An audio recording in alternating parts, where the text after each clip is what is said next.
A ver hoy, en este día tan especial que es el Día del Señor, vamos a buscar en el Evangelio de Juan, el capítulo 15, para leer el consejo de Dios.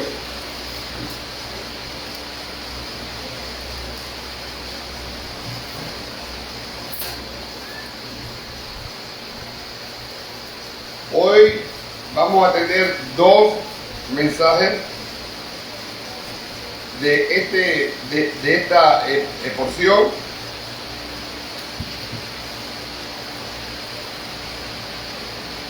El primer mensaje es del versículo 1 al versículo 8 y el segundo es del 7 al 17. Pero para que podamos entender, vamos a leer en este momento del 1 al 17, toda la porción. Dice la palabra del Señor, Juan 15, del 1 al 17: yo soy la vid verdadera, y mi Padre es el labrador. Todo pámpano que en mí no lleva fruto, lo quitará, y todo aquel que lleva fruto, lo limpiará, para que lleve más fruto. Ya vosotros estáis limpios por la palabra que os he hablado. Permaneced en mí y yo en vosotros. Como el pámpano no puede llevar fruto por sí mismo, sino que permanece en la vid, así tampoco vosotros, si no permanecéis en mí. Yo soy la vid, vosotros los pámpanos. El que permanece en mí y yo en él, este lleva mucho fruto, porque separado de mí nada podéis hacer. El que en mí no permanece será echado fuera como pámpano, y se secará, y lo recogen y los echan en el fuego y arden.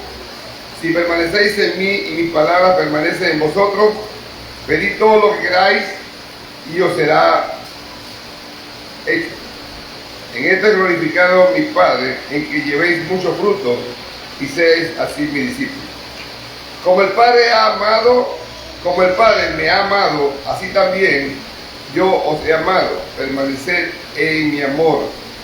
Si guardáis mis mandamientos, permanecéis en mi amor, así como yo he guardado los mandamientos de mi Padre y permanezco en su amor. Estas cosas os he hablado para que mi gozo esté en vosotros y vuestro gozo sea cumplido. Este es mi mandamiento, que os améis unos a otros como yo os he amado. Nadie tiene mayor amor que uno ponga su vida por su amigo. Vosotros sois mis amigos si hacéis lo que yo os mando. Ya no llamaré siervo, porque el siervo no sabe lo que hace su Señor, pero os he llamado amigos, porque todas las cosas que oí de mi Padre os las he dado a conocer. No me elegiste vosotros a mí, sino que yo os elegí a vosotros. Y os he puesto para que vayáis y llevéis fruto, y vuestro fruto permanezca, para que todo lo que pidáis al Padre en mi nombre, Él os dé. Esto os mando, que os améis unos a otros. Padre Celestial, te alabamos, Señor. Padre, gracias por tu palabra. Gracias por este consejo que tú nos das hoy aquí en Juan 15. Padre, tú eres la vid y nosotros los pámpanos. Padre Celestial, te rogamos que por medio de tu Espíritu tú hables a nuestros corazones. Quite todo lo que está mal dentro de nosotros y nos limpie, Señor. Padre, te ruego que por esta iglesia, te ruego por mí, que tú nos hables a nuestros corazones, Señor. Padre, instrúyenos, corrígenos, redargúyenos, Padre, por medio de tu palabra. Padre, gracias. Gracias por el privilegio que tú nos das de estar aquí hoy, glorificando tu nombre y gozándonos en ti, Señor. Te alabamos, Padre, te damos la gloria en el nombre de Jesús y por el poder del Espíritu Santo. Amén.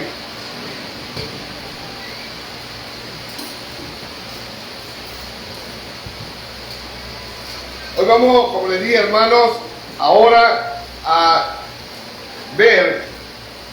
este capítulo tan hermoso que es Juan capítulo 15.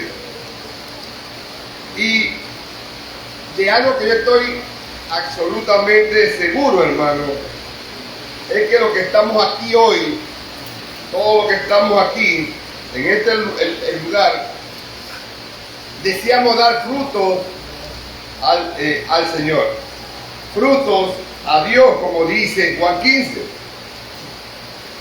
Y puedo sospechar, hermano, que es el mismo anhelo, y este mismo anhelo lo sentimos frustrado si no damos fruto. Estamos un poco frustrados y vemos que estamos dando pocos frutos. Así que mi hermano, si ese es el caso de cada uno de los que estamos aquí, este pasaje nos va a ayudar a entender lo que significa realmente vivir una vida fructífera en el Señor. Y cuál es el proceso que a través del cual los cristianos podemos producir esa clase de fruto que el Señor espera de cada uno de nosotros.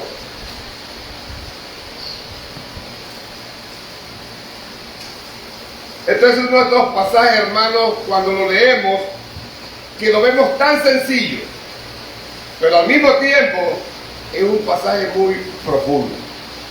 Así como es sencillo, es muy profundo, hermano. Así que vamos a ver, antes de llegar al capítulo 15, vamos a ver el versículo 31 del capítulo 4, cómo termina el capítulo 4. Y dice: mas para que el mundo conozca que amo al Padre, y como el Padre me mandó, así hago. Y dice: levantaos, vamos de aquí. ¿Qué quiere decir esto, hermano? El Señor está diciendo: levantaos, vámonos de aquí. Así que podemos darnos de cuenta que Jesús, en el momento que comienza a explicarle a los discípulos de Juan 15, ellos van caminando, porque ellos estaban en la cena, hermano. Cuando usted lee el capítulo 13, vamos a ver el capítulo 13, versículo 1 de Juan, dice: antes de la fiesta de la Pascua, sabiendo Jesús que su hora había llegado para que pasase de este mundo al Padre, como había amado a los suyos que estaban en el mundo, los amó hasta el fin. Y cuando cenaban, como el diablo ya había puesto en el corazón de Judas Iscariote, hijo de Simón, que lo entregase, sabiendo Jesús que el Padre le había dado las cosas en las manos y que había salido de Dios y a Dios iba, se levantó de la cena y se quitó las manos, y tomando la toalla, la ciñó, y aquí le lava los pies a su discípulo. Lo que podemos ver que Jesús estaba con sus discípulos en la cena. Así que al final del capítulo 14, Él le dice a su discípulo: levantaos de la cena y vámonos de aquí. Ellos empiezan a caminar por las calles de Jerusalén hacia al jardín de Getsemaní. Ellos van en dirección al jardín de Getsemaní cuando habla o les enseña sobre la vida. Así que, ¿cómo se sentirían ustedes si en esa cena Jesús le dice: hoy me van a entregar? Y lo más triste es que es uno de ustedes, aunque Él no dijo eso, ¿no? Pero Él dijo: hoy me van a entregar, y es uno de ustedes que me va a entregar. Y me van a matar. Y voy a morir. ¿Cómo se sienten ellos cuando empiezan a caminar con Jesús por las calles de Jerusalén hacia el jardín de Getsemaní? ¿Cómo ustedes creen? Ellos van consternados, abrumados. Hermano, ellos van tristes caminando con Jesús. Ya ellos saben que Jesús fue traicionado por Judas. Y así que ellos saben que en poca hora su maestro va a morir. Van consternados, hermano. Se van a separar de Cristo. Y para ellos es muy, pero muy difícil. Ellos saben, hermano, que Jesús va a morir a causa de nuestros pecados. Ellos saben que al tercer día Él les prometió que va a resucitar de la tumba. Todo eso se lo contó Jesús a ellos. Pero ellos también están consternados. ¿Cómo estamos nosotros cuando sabemos que algún ser querido va a morir por alguna enfermedad? Que ya es inevitable. ¿Cómo nos sentimos? Jesús le está diciendo a ellos, a sus discípulos, el maestro le está diciendo que va a morir. Así que ellos van tristes, van consternados. Y ellos van pensando en algo en sus cabezas. Vamos a quedar solos. Hermano, eso es muy difícil. Vamos a quedar solos, aunque Él le prometió que el Espíritu Santo iba a venir. Miren lo que dice en el capítulo 14, versículo 16. Y yo rogaré al Padre, y os dará otro consolador, para que esté con vosotros para siempre. Jesús les dice, yo voy a morir, pero voy a mandar al consolador, para que esté con ustedes para siempre. Versículo 17. Y el Espíritu de verdad, el cual el mundo no puede recibir, porque no le ve ni le conoce. Pero vosotros le conocéis, porque mora en vosotros y estará en vosotros. Y dice el 18, no os dejará huérfanos. Ahora, versículo 23, ¿qué dice? Dice, respondió Jesús y le dijo, el que me ama mi palabra guardará, y mi Padre le amará, y vendremos a Él, y moraremos con Él. ¿Dónde va a morar el Espíritu Santo? ¿Dónde vamos a morar el Padre y el Hijo? En una persona que le ama. Y la manera que vamos a demostrar al Señor que la amamos, ¿cómo es? Guardando sus mandamientos. Viviendo sus mandamientos. Hay mucha gente que dice que ama al Señor. Yo lo amo. Pero no lo vive. Y si tú no vives lo que la Biblia dice, lo que sus mandamientos dice, tú estás equivocado. Cristo no está en tu corazón. El Espíritu Santo no mora en ti.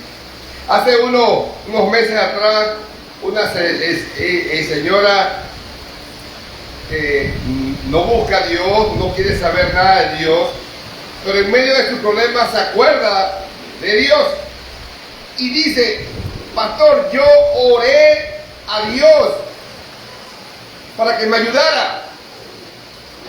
Yo le respondí, Dios no te escuchó. Y dice, ¿cómo va a ser? Digo, Dios no te escuchó. Porque tú puedes decir que tú amas a Dios, pero tú no lo amas. Tu vida no demuestra que tú amas a Dios. Así que Dios no te ha escuchado nada de lo que tú has dicho. Ni nada de eso. Así que, hermano, volviendo, en este contexto, que los discípulos van caminando hacia el monte de Getsemaní, entonces viene Juan 15. Ahora el Señor, caminando con sus discípulos, platicando con ellos, le dice a ellos, yo soy la vid verdadera. ¿Por qué es tan importante yo soy la vid verdadera? Quiero decirle que la séptima y última declaración de Jesús que aparece en el Evangelio de Juan con la palabra yo soy. ¿Por qué es tan importante? Estamos estudiando el Éxodo, ¿verdad? Y se acuerdan que en el capítulo 3 de Éxodo, cuando Moisés ve la zarza ardiendo y se acerca a la zarza y le pregunta, cuando comienza a hablar con Dios, y Moisés le pregunta, si yo voy a Egipto a hablar con tu pueblo y me preguntan quién te envió, ¿qué voy a responder? Y Dios le dice, dile que yo soy te envió. Yo soy. Ese yo soy. El eterno, el Dios eterno. El yo soy es el que te envió. Así que, conectado a ese capítulo de Éxodo 3, Juan, el Señor Jesucristo, porque Él es Dios, usa 7 veces en el Evangelio de Juan estas palabras, yo soy. Y se lo voy a mencionar, si quieren apuntarlo, lo apuntan, para que después lo busquen en su casa. Juan 6:35 dice, yo soy el pan de vida. Juan 8:12 dice, yo soy la luz del mundo. Juan 10:9, yo soy la puerta. Juan 10:11, yo soy el buen pastor. Juan 11:25, yo soy la resurrección y la vida. Juan 14:6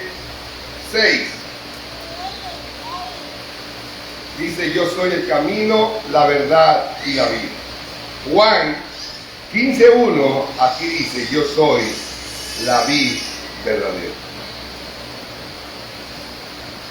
Yo soy la vid verdadera. La vid. Ahora, ¿por qué él menciona que él es la vid? Para los judíos era muy importante el árbol de la vid. Y era tan apreciado por los judíos, por sus uvas y por el vino. Con los judíos no te metas con su vid, porque tienes problemas con los judíos. Ellos aprecian ese arbusto, esa mata, por sus uvas y por el vino que dan estas uvas. Pero el Señor, en la palabra, en el Antiguo Testamento, el Señor nos usa con frecuencia el símbolo de la vid para referirse a la nación de Israel. Así que vamos a ver brevemente Salmos 80 y vamos a ver lo que el Antiguo Testamento se refiere respecto a la vid. Salmo 80, versículos 8 y 9. Salmo 80, 8 y 9. Y qué bueno que estamos estudiando Éxodo porque van a entenderlo más fácil. Dice, hiciste venir una vid de Egipto, echaste las naciones y la plantaste, limpiaste sitio delante de ella e hiciste arraigar sus raíces y llenó la tierra. El salmista, hermano, está comparando a Israel con una vid que fue traída de Egipto. Ustedes saben esta historia de Éxodo. Fue traída de Egipto y fue plantada en la tierra de Canaán. Gloria a Dios. Ahora es interesante notar que siempre que se usa ese símbolo en el Antiguo Testamento es para resaltar el hecho de que Israel, como nación, no dio el fruto que esperaba de ella. Israel como nación no dio ese fruto que Dios esperaba de ella, de la vid que era Israel en ese momento. Y vamos a Isaías, capítulo 5, versículo del 1 al 4.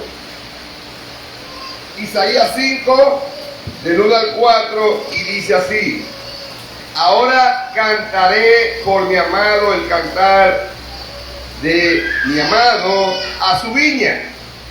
Tenía mi amado, y pongan atención a esta lectura, hermano. Tenía mi amado una viña en una ladera verde. La había cercado y despedregado y plantado de vides escogidas. Había edificado en medio de ella una torre y hecho también en ella un lagar, y esperaba que diese uva, y dio uva silvestre. Ahora pues, vecinos de Jerusalén y varones de Judá, juzgad ahora entre mí y mi viña. ¿Qué más se podía hacer a mi viña que yo no había hecho en ella? ¿Cómo esperando yo que diese uva, ha dado uva silvestre? Dice que el dueño de la viña la cuidó, la puso en una tierra fértil, le puso cerca, un lagar, una torre, todos cuidado que necesitaba la vid, que era Israel. Pero la vid dio uvas silvestres. Ahora, ¿qué es uvas silvestres? Hay unos mangos, para que ustedes entiendan, yo creo que todos hemos tenido esa mala experiencia con un mango. Hay un mango que está madurito y usted hasta que lo pela y cuando lo muerde es un limón. No sé cuánto le ha pasado eso. Hay un mango que es sumamente ácido. Bueno, así es la vid silvestre. No es buena para el vino. Y dice el Señor que Él colló a la vid, la cuidó, la puso en el lugar para protegerla, para cuidarla con un abono, y da una fruta, da una vid amarga. Ese es Jerusalén. Israel no dio el fruto esperado. ¿Qué pasó? Las uvas habían sido cuidadas, pero no dieron lo que Dios esperaba. ¿Qué más se podía hacer por esa viña que ya no había hecho Él? Él estaba esperando unas uvas buenas y no dio el fruto. Así, hermano, que esta viña fue plantada en buen terreno, con vides escogidas. El labrador se había esmerado a protegerla para que nadie le hiciera daño. Pero mi hermano, a pesar de eso, no dio buen fruto.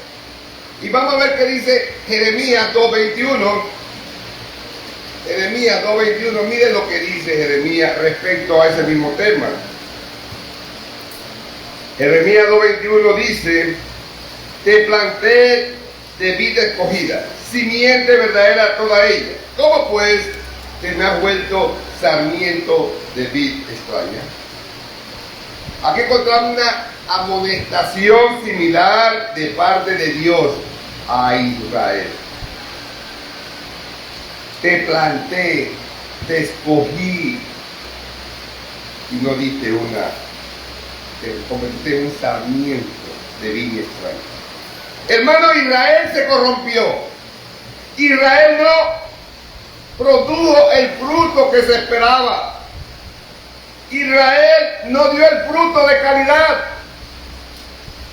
Pero ahora Jesús, aquí en Juan, capítulo 15, ahora dice: yo soy la vid verdadera. ¿Estás entendiendo esto, hermano?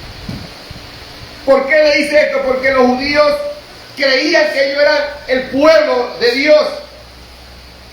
Ellos creían que ellos eran el verdadero pueblo de Dios. Ellos eran la vid escogida. Pero la vid escogida es Cristo. Y ahora dice: yo soy la vid verdadera. Para ellos era un significado muy grande. Para el pueblo de Israel era un significado muy grande. Israel como nación era una sombra que apuntaba hacia Jesús, la verdadera vid. De manera, hermano, que todos los frutos de Israel no pudo producir un pueblo fiel a Jesucristo, un pueblo fiel a Dios.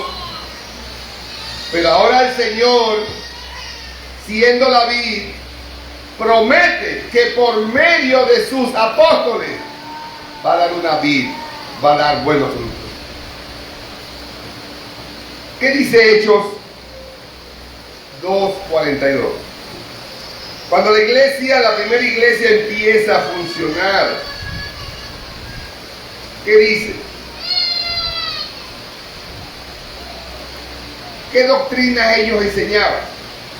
Y perseveraban en la doctrina de los apóstoles, en la comunión uno con otro, en el partimiento del pan y en las oraciones. ¿Qué doctrina era esa? La de los apóstoles. ¿Y cuál era? La que aprendieron con Jesús, la vid verdadera, y ellos transmiten esa misma enseñanza a los demás, la doctrina de los apóstoles. Ellos transmiten la misma enseñanza, hermano. Eso es lo que ellos aprendieron, es lo que ellos enseñan. Por eso es que Jesús siendo la vid, ahora por medio de sus apóstoles, Él va a dar mucho fruto. El fruto que no dio el pueblo de Israel, ahora lo va a dar en la vid verdadera. Es ese. Yo soy la vid verdadera. Versículo 5 del capítulo 15. Yo soy la vid verdadera. Vosotros los pámpanos o las ramas. Y pongan atención a este versículo. El que permanece en mí y yo en él, este lleva muchos frutos. Porque separado de mí, nada podéis hacer. El que en mí no permanece será echado fuera como pámpano, y se secará, y lo recogerán, y lo echan al fuego, y arde. Así que, versículo, estamos viendo, hermano, que el que permanece en el Señor, el que permanece agarrado de la vid, va a dar mucho fruto. Mis hermanos, ¿para qué nos escogió el Señor? Efesios dice que Él nos escogió antes de la fundación del mundo. Entonces, ¿para qué? Nos han preguntado, ¿para qué nos escogió el Señor? ¿Por qué el Señor nos conectó en el momento que fuimos salvados a la vid? Él nos salva del pecado, nos limpia del pecado y nos conecta a la vid. ¿Por qué Él hizo eso? Ustedes saben cómo se injerta un árbol, que lo injertan al mismo árbol, una rama de otro árbol, y echa fruto. Así nos conectó el Señor con la vid. Él nos injertó ahí. ¿Pero para qué nos injertó ahí? Para que podamos dar fruto, hermano. El Hijo de Dios tiene que dar fruto. Es imposible que tú te llames Hijo de Dios y no des fruto. Porque el Hijo de Dios va a dar fruto. Si tú no das fruto, eres una rama inútil. Eres una rama inútil. ¿Por qué es inútil, hermano? Yo no sé cuánto han visto los árboles de uva. El árbol de uva solo sirve para dar fruto, para más nada. Porque sus ramas no sirven para construir una casa. Son un arbusto que la rama no sirve para construir una casa. Así que lo único que sirve la rama de uva es para dar fruto. Para más nada sirve una rama de uva. Así que esta rama, hermano, si no da fruto, miren lo que pasa en el versículo 6. El que en mí no permanece, ¿qué va a pasarle? Será echado fuera como pámpano, como rama, y se secará, y lo recogen y lo echan en el fuego, y arde. Así pasa, hermano. Cuando limpiamos nuestro terreno, que podamos, todas esas ramas que cortamos, ¿a dónde van? A la basura, a quemarla. Eso va a suceder con el que no dé fruto. Ahora, eso no quiere decir, hermano, que la salvación se pierde. Importante. No quiere decir que usted está aquí hoy, sentado ahí donde están, y usted dice, yo no doy fruto, entonces será que pierdo la salvación. No, no vas a perder algo que no has tenido. ¿Estás entendiendo eso? Usted puede estar viniendo a una iglesia por 30, 40, 50 años, pero si usted no obedece los mandamientos del Señor y no vive los mandamientos del Señor, usted no es salvo. Así que usted no pierde ni una salvación porque no la ha tenido nunca. Tenemos que estar claros con eso, hermano. Así que cuando la Biblia habla que son echados, que es echado fuera como pámpano, y se secará y lo recogen y lo echan a arder en el fuego, no crean que perdieron la salvación. Es que nunca la tuvo. Y hay que aclarar eso siempre. El que no da fruto, no es creyente, no es hijo de Dios. Ahora bien, ¿de qué tipo de fruto es que el Señor está hablando aquí? ¿De qué fruto? La Biblia, ¿de qué está hablando? ¿De qué está hablando el Señor Jesucristo? ¿De qué fruto? Mis hermanos, ¿cuál es el fruto o la clase de fruto que debe producir la vida de un verdadero creyente? ¿Cuál es ese fruto que está hablando en Juan 15? Esta pregunta es importante, hermano. Esta pregunta es importante porque la iglesia evangélica, cuando los cristianos oyen la palabra fruto, algunas cosas llegan a nuestras mentes inmediatamente. Algunos creen que este fruto es salvar a otras personas o llevar el evangelio a otras personas, discipular a esas personas. Eso es lo que pensamos que es un fruto. Pero ¿qué pasa? La Biblia dice que tú tienes que dar fruto siempre, pero tú no siempre estás llevando personas a los pies de Cristo, ¿verdad? No estás dando el fruto. Otros creen que el fruto está relacionado con buenas obras, que evidencia la fe de un verdadero cristiano, o poner los dones en operación para la edificación del pueblo de Dios, de la iglesia. Pero usted no siempre está ejerciendo esos dones, usted no siempre está predicando la palabra, así que no creo que sea ese fruto. Pero lo cierto, hermano, es que Jesús no nos explica exactamente de qué fruto está hablando aquí. El Señor Jesús no nos explica de qué fruto está hablando. Sin embargo, y como bien señala el pastor Backspin en su estudio de Juan 15, este pasaje nos va a dar cuatro pistas que nos van a ayudar a definir cuál es el fruto. Y vamos a ver estas cuatro pistas y vamos a darnos cuenta de qué fruto se está hablando. Primera pista es que ese fruto es una marca distintiva de un verdadero creyente. Todos los creyentes van a dar ese fruto, no algunos. Todos los verdaderos creyentes van a dar ese fruto. Versículo 8 dice ahí: en esto es glorificado mi Padre, en que llevéis mucho fruto y seáis así mis discípulos. Todo creyente tiene que dar ese fruto, porque el Padre va a ser glorificado por medio de ese fruto. Esa es la prueba, hermano. Ese fruto es la evidencia de que nosotros somos realmente lo que decimos ser. Si tú no das el fruto, tú no eres hijo de Dios. No es un verdadero discípulo del Señor. Puedes permanecer en la iglesia, aunque seas miembro, aunque hayas firmado el libro de miembro en esta iglesia del Maná de la Esperanza. Si tú no das ese fruto, tú no eres salvo.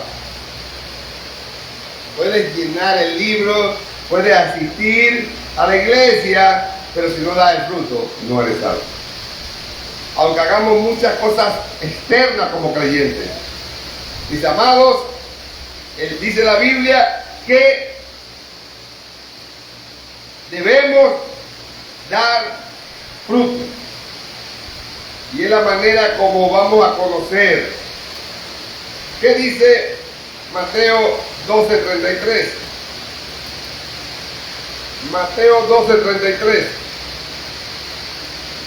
dice: o hacer del árbol bueno y su fruto bueno, o hacer el árbol malo y su fruto malo, porque por su fruto se conoce el árbol. Es así, hermano. Es así, solo por su fruto. ¿Qué pasa cuando hay en un campo sembrado naranja, toronja y mandarina y limón? Lo confundimos, no sabemos de qué árbol es. Inclusive cuando están chiquitos todos se parecen ellos. ¿Cómo no me cuenta cuál es el de naranja, cuál es el de toronja, cuál es el de limón? Por su fruto. Gracias, hermano. Ahí no dame cuenta cuál árbol es. Así somos nosotros, hermanos. Si no damos el fruto que dice Juan 15, no somos sus discípulos. Así que esa es la primera marca distintiva. Todos tenemos que dar ese fruto, todos, para glorificar al Padre. Número 2. El fruto del que el Señor está hablando aquí es un estilo de vida. Es continuo. No es una cosa que se produce ocasional. Por ejemplo, compartir el evangelio con un compañero de la escuela, de trabajo o un vecino. Eso es algo ocasional. Hermanos, no mi hermano. Este fruto es un estilo de vida que caracteriza al verdadero cristiano. Como hemos visto, hermanos, todas las veces que aparece la palabra fruto aquí se encuentra en tiempo presente. Y eso significa o no indica que está señalando una acción continua. El fruto que está hablando en Juan 15 es una acción continua. Los cristianos tienen que mantener activamente, constantemente produciendo fruto. Así que ya vimos dos señales de cuál es el fruto. Uno, que va a producir, todo cristiano tiene que producirlo para glorificar al Padre. Y dos, es continuo, es un estilo de vida, es continuo. Número 3, Jesús también nos muestra en este pasaje que este fruto no siempre se produce del mismo grado en la vida del creyente. Siempre lo va a producir, pero no del mismo grado. A veces más, a veces menos. Y vamos a ver el versículo 5. Dice así: yo soy la vid y vosotros los pámpanos. El que permanece en mí, yo en él, este lleva mucho fruto, porque separado de mí nada podéis hacer. Versículo 8. En esto se glorificará mi Padre, en que llevéis mucho fruto, y seáis así mi discípulo. El Señor nos muestra lo ideal para que todo creyente produzca fruto. Este fruto, hermano, no va a ser constante, mucho o poco. El Señor quiere que demos mucho fruto. Mucho fruto. Entonces, va a estar a veces más, a veces menos, pero siempre vamos a procurar dar mucho fruto. Así que hay varios grados de fructificación en la vida del creyente. Esa es una de las lecciones, hermanos, que podemos ver en la parábola del sembrador. Y vamos a buscar Marcos 4:8, que habla también sobre la parábola del sembrador, que es parecido o tiene que ver con este tema. Marcos 4:8 dice así: pero otra parte cayó en buena tierra y dio fruto, pues brotó y creció y produjo 30, a 60 y a 100 por uno. Aquí estamos viendo que cuando la palabra cae en buena tierra, ¿verdad?, va a producir fruto. En algunos 30, en otros 60 y a otros al 100%. Entonces, todos van a producir, pero no a la misma cantidad, no al mismo grado. De hecho, hermano, es posible que un creyente que hoy dé el 30%, mañana dé el 60% o después el 100%. Asimismo, uno que dé el 100% hoy, mañana dé el 60%. Pero va a dar fruto. ¿Estamos claros, hermano? Número 4. Jesús nos enseña que este pasaje, que el fruto de creyente va a glorificar al Padre. Y vemos el versículo 8 nuevamente, que dice: en esto he glorificado a mi Padre, en que lleváis mucho fruto y seáis mi discípulos. Así que, hermanos, este es un punto extremadamente importante para entender todo lo que el Señor está diciendo. Por eso, hermanos, antes de seguir adelante, quiero aclarar, y voy a aclararle, cuando los discípulos echaron este discurso original, ellos escucharon todo a una sola vez, hermano. Cuando ellos escucharon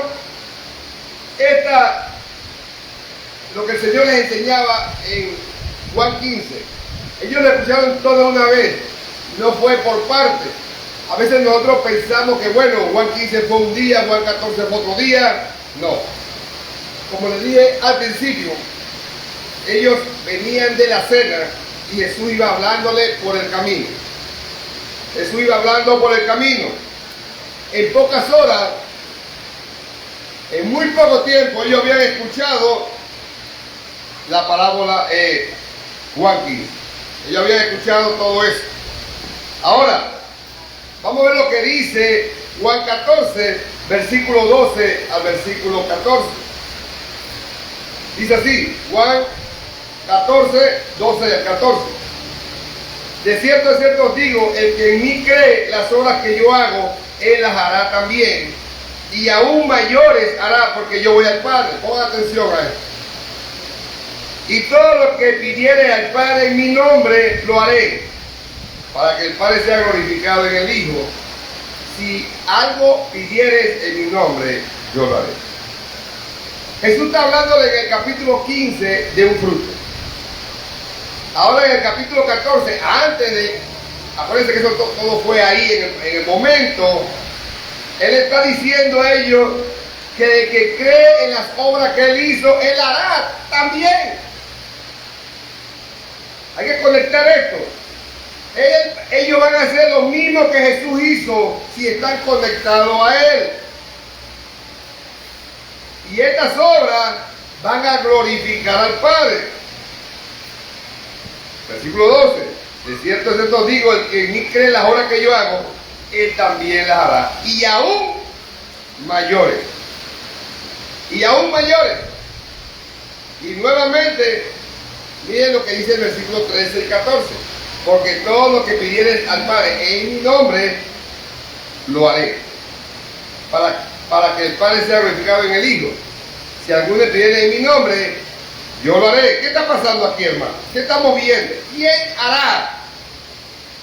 ¿Quién hará que la rama de fruto? Dios. Les leo. Y todo lo que pidiere al Padre en mi nombre, lo haré. El Señor va a hacerlo. Para que el Padre sea glorificado. Nosotros no podemos hacer nada para glorificar al Padre. Es Cristo que lo va a glorificar por medio de nosotros. Nosotros no podemos hacer absolutamente nada. Porque todo lo que sale de nosotros es pecado. Pero si Cristo está en nosotros, ahora sí, Él lo va a hacer, Cristo lo va a hacer. Versículo 14 dice, si alguno pidiera en mi nombre, yo lo haré. Cristo lo va a hacer.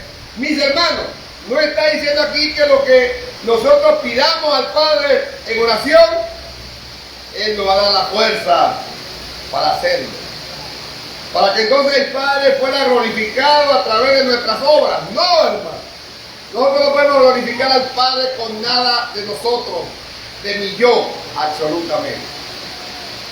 Nada, por ningún modo puedo glorificar al Padre. Ahí dice, lo que pidieras en mi nombre, al Padre, Él, el Señor mismo, va a hacer que a través de nosotros el Padre sea glorificado, pero Él, Cristo, va a producir el fruto en nosotros para glorificar al Padre. Viendo esto, hermano, versículo 13 dice, y todo lo que pidiere al Padre en mi nombre, lo haré, para que el Padre sea glorificado en el Hijo. En el Hijo, no en el hombre. ¿Están entendiendo esto? El Padre va a ser glorificado en el Hijo, no en el hombre. Dios va a ser glorificado por medio de su Hijo Jesucristo. La única razón por la que nuestras vidas redimidas de cada creyente pueden traer gloria al Padre, hermano, es el hecho que Jesús mora en nosotros y obra a través de nosotros. Es la única manera que vamos a glorificar al Padre. Porque Cristo mora en nosotros y va a glorificar al Padre a través de nosotros. Vamos a ver lo que dice Juan 1:1. Dice, en el principio era el verbo, y el verbo era con Dios, y el verbo era Dios. Y el versículo 14 de Juan 1 dice, y este verbo fue hecho carne, y vimos su gloria, la gloria como el unigénito Hijo del Padre, que lleno de gracia y de verdad. Ese verbo se hizo carne. En Hebreos 3, hermanos, 1:3, Hebreos capítulo 1, versículo 3, vamos a ver qué es lo que dice ahí. Hebreos 1:3 dice, el cual siendo el resplandor de su gloria y la imagen misma de su sustancia, y quien sustenta todas las cosas con la palabra de su poder, habiendo efectuado la purificación de nuestro pecado, por medio de sí mismo se sentó a la diestra de majestad en las alturas. ¿Quién es Jesús? Jesús es el resplandor de su gloria y quien sustenta todas las cosas. Es por medio de Jesús solamente que el Padre va a ser glorificado. Ese verbo fue hecho carne y vimos la gloria del Padre. Y acá vemos que por medio de Él solamente que el Padre va a ser glorificado. Nosotros estamos, hermanos, y vamos a imaginarnos esto. Nosotros estamos unidos a Cristo. Unidos a Cristo de la misma manera que el árbol con las ramas de la vid. La razón por la que podamos dar fruto para la gloria de Dios es porque la vida de Jesús fluye a través de nuestras vidas. La única manera que usted va a dar fruto para glorificar al Padre es que la vida de Jesús se refleje en su vida. Por eso siempre yo le digo a ustedes, camine como Jesús, piense como Jesús, hable como Jesús. ¿Cómo estamos hablando? ¿Qué sale de nuestra boca?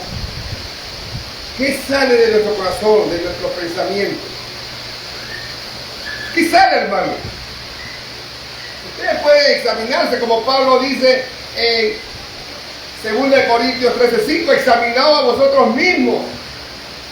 Hermano, usted puede engañar a todo el mundo, pero menos a ustedes mismos. ¿Qué yo hablo? ¿Qué yo pienso? ¿Qué yo sueño? Hermano, qué triste cuando en nuestras mentes solo está porquería y nada que glorifica al Padre. Vamos a lo que dice Juan nuevamente. Regresamos a Juan 14 ahora, versículo 21 al 23. El que tiene mis mandamientos y los guarda, ese es el que me ama. Pongan atención, hermano. Se lo repito nuevamente. El que tiene mis mandamientos y los guarda, ese es el que me ama. Y el que me ama será amado por mí, por mi Padre, y yo le amaré y me manifestaré en él. Le dijo Judas, no el Iscariote, Señor, ¿cómo es que te manifestarás a nosotros y no al mundo? Respondió Jesús y le dijo, el que me ama, mi palabra guardará, y mi Padre lo amará, y vendremos a él y haremos morada en él. Así que, hermanos, ¿cuál es el fruto que la Biblia habla que va a caracterizar a todo verdadero creyente? Alguien, hermano, ha definido con estas palabras que yo espero que se graben en nuestra mente y en nuestro corazón. Ojalá que se nos grabe y no lo olvidemos. Ese fruto es la vida de Jesús siendo vivida y manifestada a través de mí. Cuando usted vive como Jesús, camina como Jesús, piensa como Jesús, habla como Jesús, usted está dando fruto. Pero si usted no vive como Jesús, si sus palabras son puras obscenidades, si su vida cotidiana es contra los mandamientos, usted no está dando fruto. Así que, hermano, ¿cuál es el fruto? En la vida de Jesús, en mí siendo vivida y manifestada a través de mí. Ahora, hermano, esto puede sonar un poco abstracto y extraño. Y vamos a pensar por un momento en la ilustración que el Señor está usando en la metáfora de la vid y los pámpanos. Una pregunta sencilla en la agricultura, y yo creo que todos podemos responder a la pregunta. ¿Cómo produce uvas una rama de la vid? Ahora en este tiempo hay mucho guandú. Hay mucho guandú en este tiempo. Ahora que usted va a su casa, si tiene un árbol de guandú, arranque una rama. O sea que el guandú ya está es chiquito, ¿no? Así que arranque una rama del guandú y la pone a un lado. ¿Y qué va a pasar en 2 días? El guandú está grande. Se secó. Se murió. ¿Por qué se murió? Porque fue arrancado del árbol. Así es el creyente, hermano. Nuestro árbol es Cristo. Y cuando estamos fuera de Cristo, no damos fruto.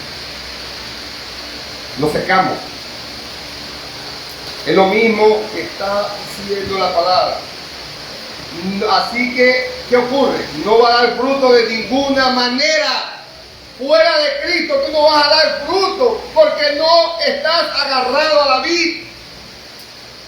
El hecho de que las ramas estén conectadas a la vid hace que la savia de la vid entre a la rama.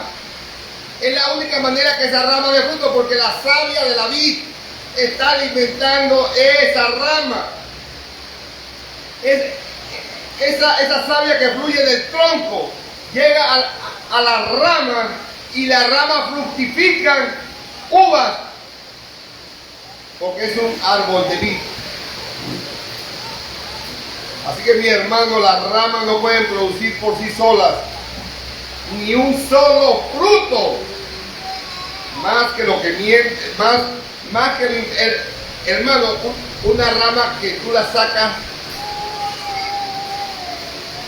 nuevamente. Si tú sacas la rama que llegas ahora del guandú y tú agarras así y te pones así, porque produce, y te pones todos los días, produce, a la rama, producirá. No, se va a morir. Porque tú puedes rogar lo que tú quieras. Si no vives como Jesús, si no caminas como Jesús, si no hablas como Jesús, no vas a producir fruto. Porque no eres un verdadero creyente. No importa, hermano, cuánto te concentres diciendo al Señor, yo quiero servirte. No importa cuánto tiempo yo voy a la iglesia porque quiero servir. Pero si no vives como Jesús, no estás haciendo absolutamente nada. No estás haciendo nada. Así que, hermanos, nosotros tenemos que estar inseparablemente conectados a Jesús. Y cuando estamos conectados a Jesús,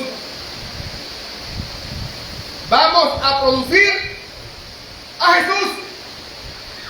Si yo estoy, hermanos, ¿cuántos han caminado? Vamos a decir, de aquí a la tienda. Hay unas vacías para los mecánicos. Los que ven a los mecánicos se van a ver. Hay vacías de los mecánicos que están llenas de grasa. Bueno, yo les quiero dar la toallita blanca esta con una vacía esa llena de grasa. Y se van a pie de aquí hasta la tienda. ¿Qué les va a suceder cuando llegan a la tienda? Están todos embarrados de grasa. ¿Cómo? No sabemos. Porque iban con la grasa. Si tú dices que estás con Jesús y no estás embarrado de Jesús, no vives, no estás conectado a la vid, y eres un fraude. Eres un mentiroso. Dice Primera de Juan, y vamos a ver Primera de Juan, capítulo 2, versículo 3.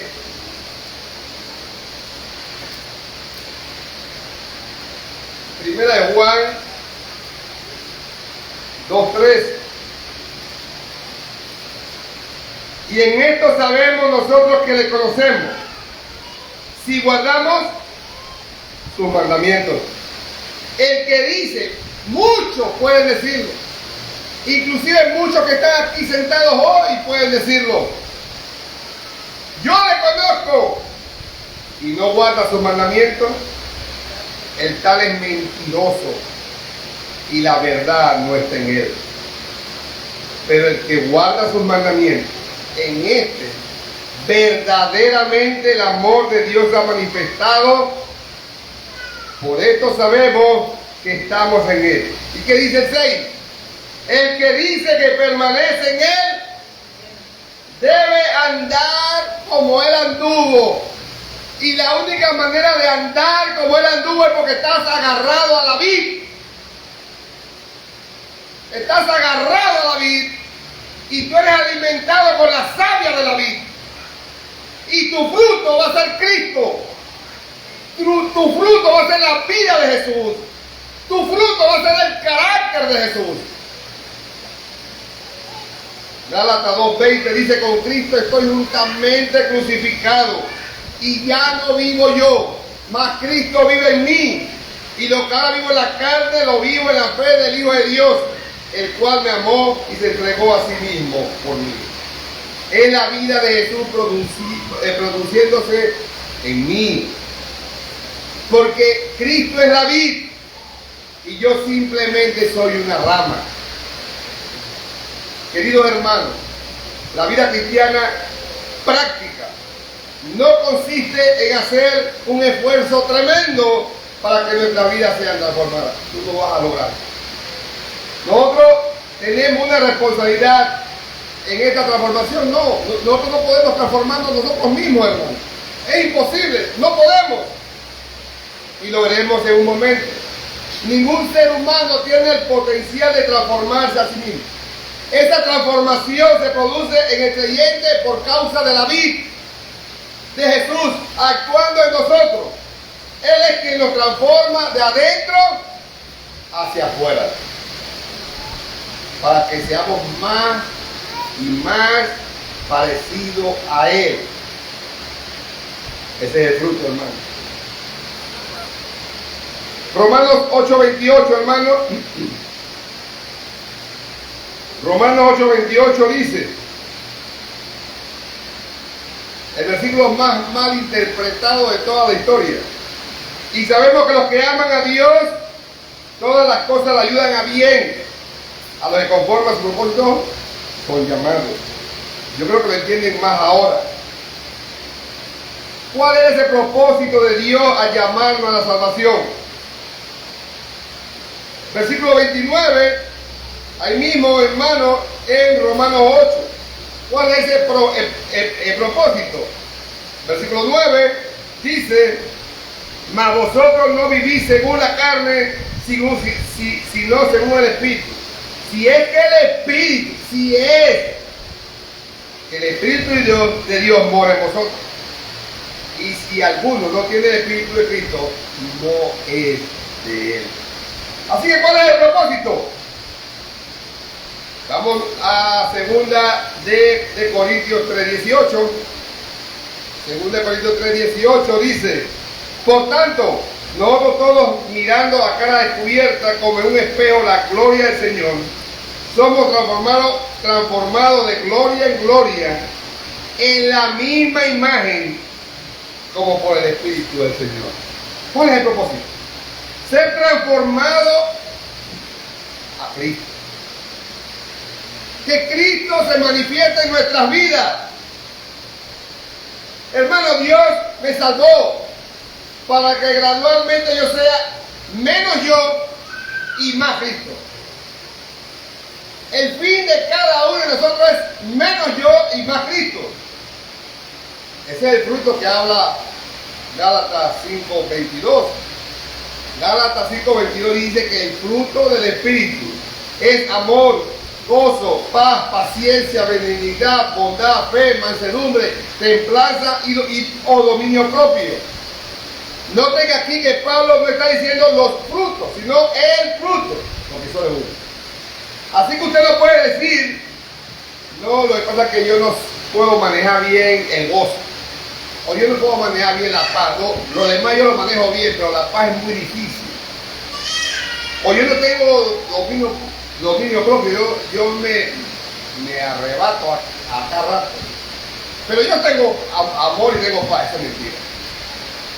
El que tiene el Espíritu Santo solo es un solo fruto, y ese fruto tiene que dar en tu vida gozo, amor, gozo, paz, paciencia, benignidad, bondad, fe, mansedumbre y templanza o dominio propio. Es un solo fruto, mi amado hermano, un solo fruto que produce el carácter de Jesús, porque ese fruto no es otra cosa que la vida de Jesús manifestada en nuestras vidas. Cuando tú tienes paz, cuando tú tienes gozo, paciencia, amor, benignidad, bondad, fe, mansedumbre, templanza, tú puedes decir, ahora vivo como Jesús. Pero mientras no tengas eso, estás luchando. Lo importante es que estás luchando para vivir como Jesús.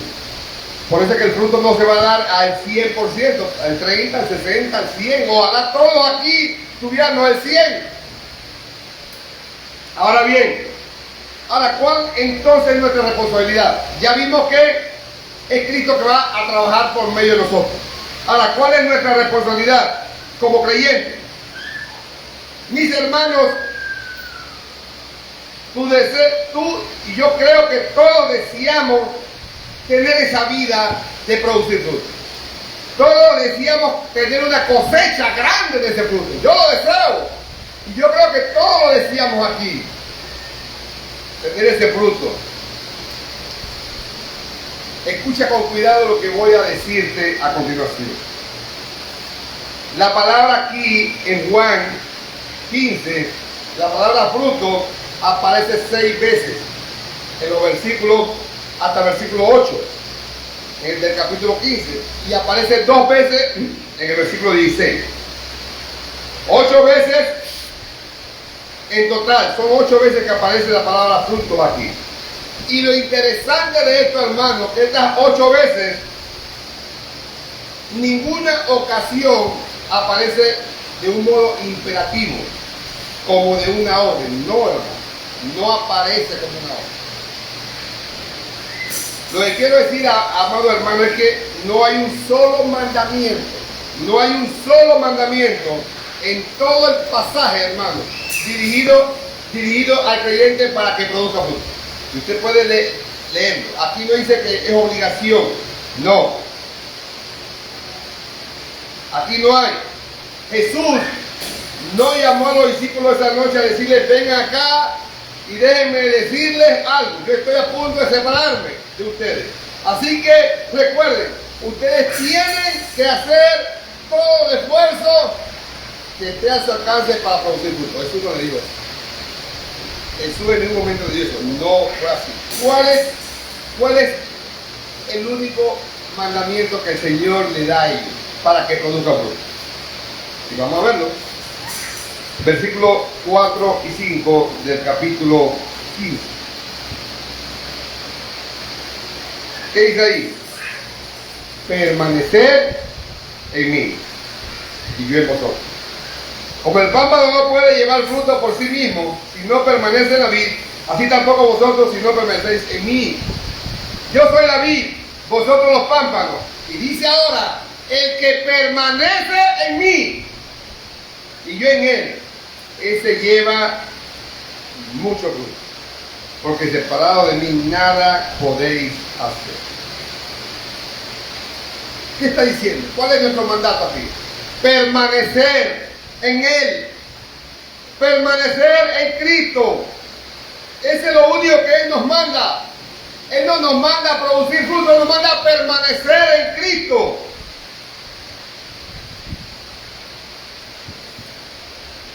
¿Sabe, hermano? El foco de la vida cristiana no es producir frutos.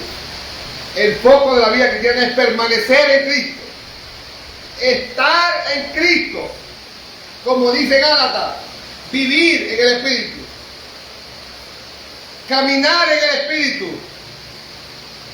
Porque separados de Cristo, nada podemos hacer.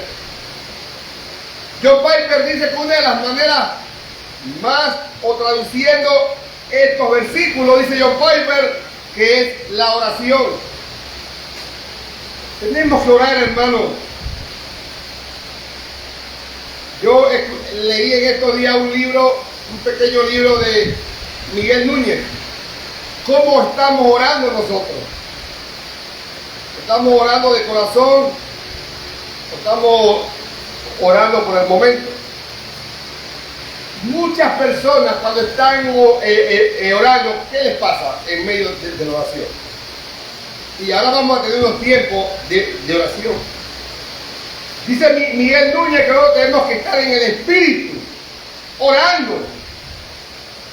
Pero cuando estamos en oración, ¿se acuerdan de la gallina? Ahora, la gallina se quedó afuera del gallinero y está la gente orando y tú estás pensando en la gallina que está fuera del gallinero. Los perros, no sé, el agua que no la recogí y se vaya el agua. Mañana hay que ir a trabajar y tengo que hacer, y están en la oración, pero no están en la oración. ¿Cuánto les pasa eso, hermano? Yo creo que a todos. Hermano, metámonos en el Espíritu, en la oración. John Piper dice que esta es una de las partes más principales de estar en Cristo. Primera de Tesalonicenses 5:17 dice: orad sin cesar. Orad sin cesar. Aparte de la oración, hermano, dice John Piper, que nos apresuramos a hacer muchas cosas y no hacemos nada. ¿Cuántos hacen muchas cosas? ¿Cuántos están ocupados todo el día? Bien ocupados. Oh, yo no tengo tiempo de nada, estoy muy ocupado. Y si no tienes un tiempo con Cristo, no estás haciendo nada. Absolutamente nada. Tenemos que estar conectados con Cristo, hermano.